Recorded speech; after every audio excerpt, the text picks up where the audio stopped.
The world's largest and most devastating environmental industrial project is situated in the heart of the largest and most intact forest in the world, Canada's boreal forest. It stretches right across northern Canada. In Labrador, it's home to the largest remaining wild caribou herd in the world, the George River caribou herd, numbering approximately 400,000 animals. Unfortunately, when I was there, I couldn't find one of them, but you have the antlers as proof. All across the boreal, we're blessed with this incredible abundance of wetlands. Wetlands globally are one of the most endangered ecosystems. They're absolutely critical ecosystems. They clean air, they clean water, they sequester large amounts of greenhouse gases, and they're home to a huge diversity of species. In the boreal, they are also the home where almost 50% of the 800 bird species found in North America migrate north to breed and raise their young. In Ontario, the boreal marches down south to the north shore of Lake Superior. And these incredibly beautiful boreal forests were the inspiration for some of the most famous art in Canadian history. The Group of Seven were very inspired by this landscape. And so the boreal is not just a really key part of our natural heritage, but also an important part of our cultural heritage. In Manitoba, this is an image from the east side of Lake Winnipeg, and this is the home of the newly designated UNESCO Cultural Heritage Site. In Saskatchewan, as across all of the boreal, home to some of our most famous rivers, an incredible network of rivers and lakes that every school-age child learns about, the Peace, the Athabasca, the Churchill here, the Mackenzie. And these networks were the historical roots for the Voyageur and the Coureur de Bois, the first non-Aboriginal explorers of northern Canada that, taking from the First Nations people, used canoes and paddled to explore for a trade route, a northwest passage for the fur trade. In the north, the boreal is bordered by the tundra. And just below that, in Yukon, we have this incredible valley, the Tombstone Valley. And the Tombstone Valley is home to the porcupine caribou herd. Now, you've probably heard about the porcupine caribou herd in the context of its breeding ground in Arctic National Wildlife Refuge. Well, the wintering ground is also critical, and it also is not protected and could be potentially exploited for gas and mineral rights. The western border of the boreal in British Columbia is marked by the Coast Mountains. And on the other side of those mountains is the greatest remaining temperate rainforest in the world, the Great Bear Rainforest. And we'll discuss that in a few minutes in a bit more detail. All across the boreal, it's home for a huge, incredible range of indigenous peoples and a rich and varied culture. And I think that one of the reasons why so many of these groups have retained a link to the past, know their native languages, the songs, the dances, the traditions, I think part of that reason is because of the remoteness, the span, and the wilderness of this almost 95% intact ecosystem. And I think particularly now, as we see ourselves in a time of environmental crisis, we can learn so much from these people who have lived so sustainably in this ecosystem for over 10,000 years. In the heart of this ecosystem is the very antithesis of all of these values that we've been talking about. And I think these are some of the core values that make us proud to be Canadians. This is the Alberta Tar Sands, the largest oil reserves on the planet outside of Saudi Arabia.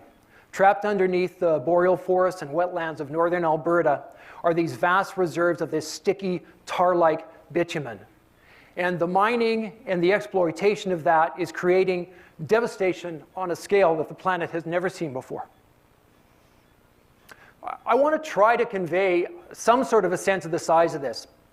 If you look at that truck there, it is the largest truck of its kind on the planet. It's a 400-ton capacity dump truck. And its dimensions are 45 feet long by 35 feet wide and 25 feet high. If I stand beside that truck, my head comes to around the bottom of the yellow part of that hubcap. Within the dimensions of that truck, you could build a 3,000 square foot, two-story home quite easily. I did the math. So instead of thinking of that as a truck, think of that as a 3,000 square foot home. That's not a bad sized home. And line those trucks/homes back and forth across there from the bottom all the way to the top. And then think of how large that very small section of one mine is. Now you can apply that same kind of thinking here as well. Now here you see, of course, as you go further on, these trucks become like a pixel. Again, imagine those all back and forth there. How large is that one portion of a mine? That would be a huge, vast metropolitan area, probably much larger than the city of Victoria. And this is just one of a number of mines. 10 mines so far right now. This is one section of one mining complex, and there are about another 40 or 50 in the approval process. No tar sands mine has actually ever been denied approval, so it is essentially a rubber stamp. The other method of extraction is what's called the in situ, and here massive amounts of water are superheated and pumped through the ground through this vast networks of pipelines, seismic lines, drill pads, compressor stations. And even though this looks maybe not quite as repugnant as the mines, it's even more damaging in some ways. It impacts and fragments a larger part of the wilderness, where there's 90% reduction of key species like woodland caribou and grizzly bears, and it consumes even more energy, more water, and produces at least as much greenhouse gas. So these in situ developments are at least as ecologically damaging as the mines. The oil produced from either method produces more greenhouse gas emissions than any other oil. This is one of the reasons why it's called the world's dirtiest oil. It's also one of the reasons why it is the largest and fastest growing single source of carbon in Canada.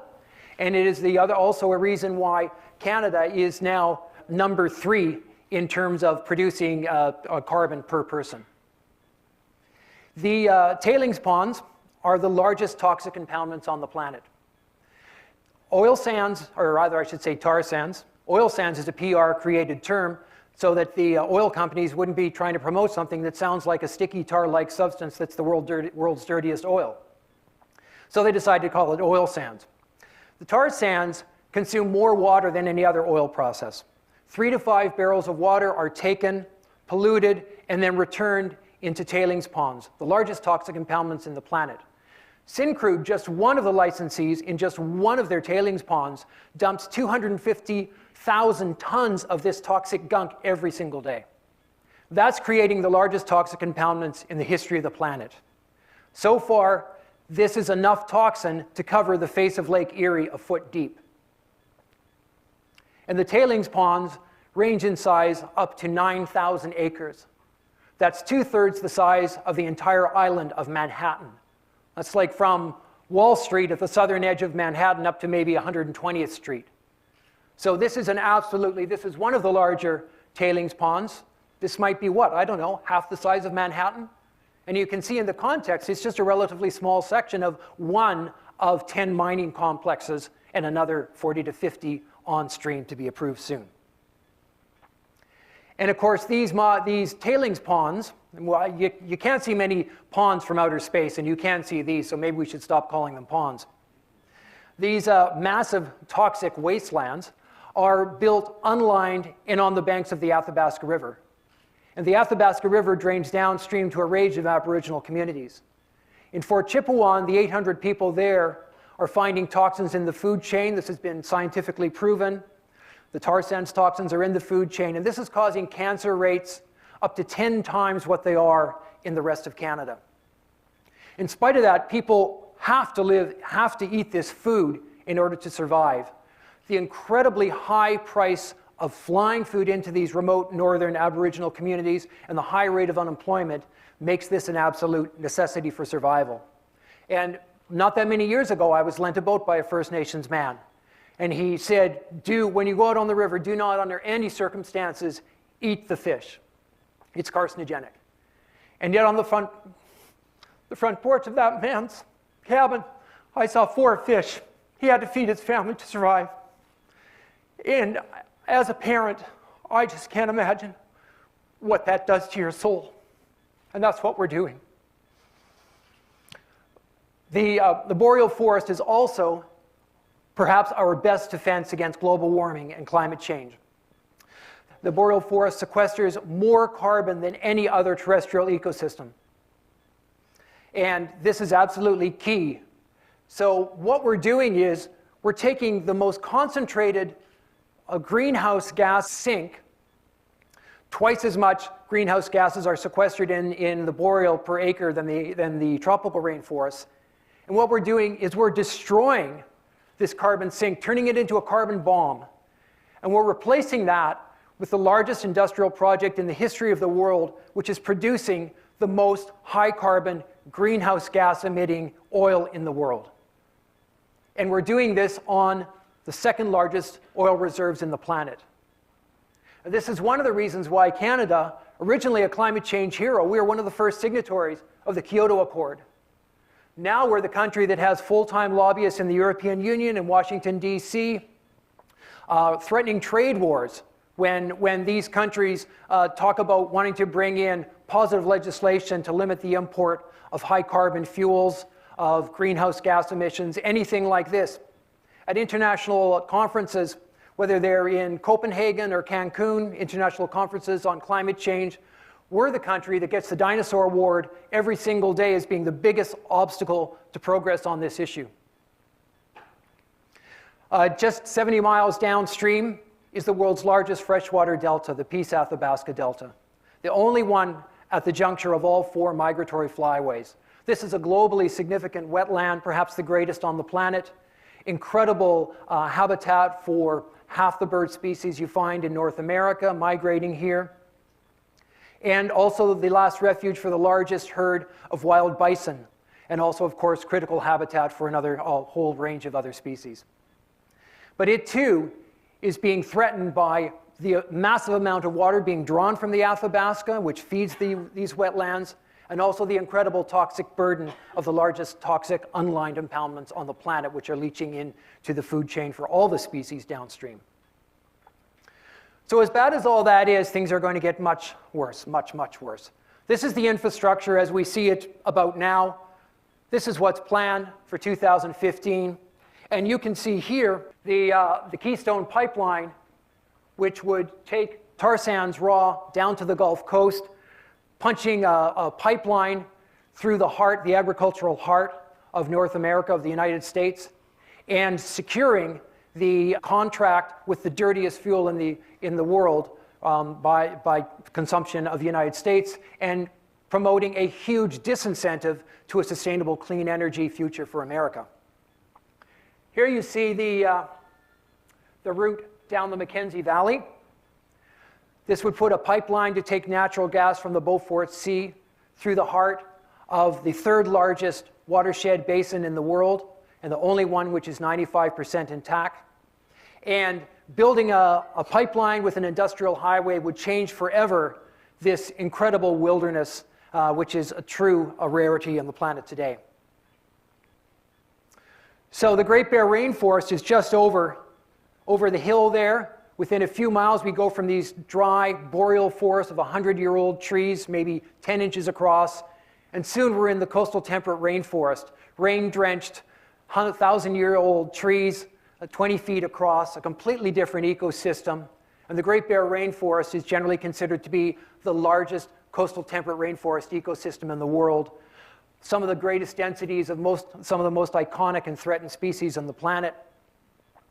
And yet there's a proposal, of course, to build a pipeline to take huge tankers, 10 times the size of the Exxon Valdez, through some of the most difficult to navigate waters in the world, where only just a few years ago a BC ferry ran aground. When one of these tar sands tankers, carrying the dirtiest oil 10 times as much as the Exxon Valdez, eventually hits a rock and goes down, we're going to have one of the worst ecological disasters this planet has ever seen. And here we have the plan out to 2030. What they're proposing is almost 4-time increase in production, and that would industrialize an area the size of Florida. In doing so, we'll be removing a large part of our greatest carbon sink and replacing it with the most high greenhouse gas emission oil in the future. The world does not need any more tar mines. The world does not need any more pipelines to wed our addiction to fossil fuels. And the world certainly does not need the largest toxic impoundments to grow and multiply and further threaten the downstream communities. And let's face it, we all live downstream in an era of global warming and climate change. What we need is we all need to act to ensure that Canada respects the massive amounts of fresh water that we hold in this country. We need to ensure that these wetlands and forests that are our best and greatest and most critical defense against global warming are protected, and we are not releasing that carbon bomb into the atmosphere. And we need to all gather together and say no to the tar sands. And we can do that. There is a huge network all over the world fighting to stop this project. And I quite simply think that this is not something that should be decided just in Canada.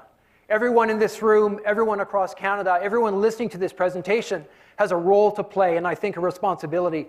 Because what we do here is going to change our history. It's going to color our possibility to survive and for our children to survive and have a rich future.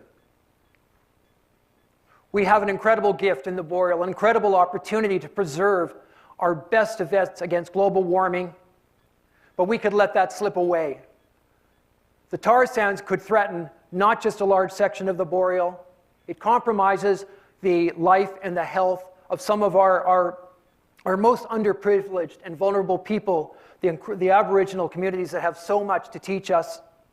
It could destroy the Athabasca Delta, the largest and possibly greatest freshwater delta in the planet. It could destroy the Great Bear Rainforest, the largest temperate rainforest in the world. And it could have huge impacts on the future of the agricultural heartland of North America. I hope that you will all, if you've been moved by this presentation, join with the growing international community to get Canada to step up to its responsibilities, to convince Canada to going back to be a climate change champion instead of a climate change villain, and to say no to the tar sands and yes to a clean energy future for all. Thank you so much.